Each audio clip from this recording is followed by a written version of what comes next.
आई, अगं आई, कधी कधी खूप गोंधळून जातो ग मी.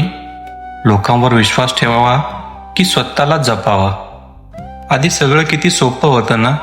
तुझ्या कुशीत डोकं ठेवलं की सगळ्या प्रश्नांची उत्तर मिळायची. आता मात्र प्रश्नही माझेच, उत्तरही माझीच, आणि चुकलो तर दोषही माझाच. आई, लोक खूप वेगळे असतात ग.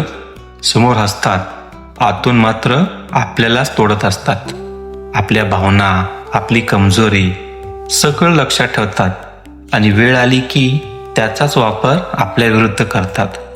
कधी कधी वाटतं मीच जास्त खरं वागलो का? कारण या दुनियेत खरं असणं ही मोठी चूक वाटते. आई, तुझं एक वाक्य आठवतंय, जगात सगळे आपले नसतात बाळा. तेव्हा समजलं नव्हतं, आता प्रत्येक दिवशी कळतंय. आज पुन्हा एकदा वाटतंय तुझ्या कुशीत डोकं ठेवावं. तू फक्त डोक्यावर हात फिरवावास आणि सांगावस, मी आहे ना बाळा. बस, मग सगळं ठीक होईल. I love you I.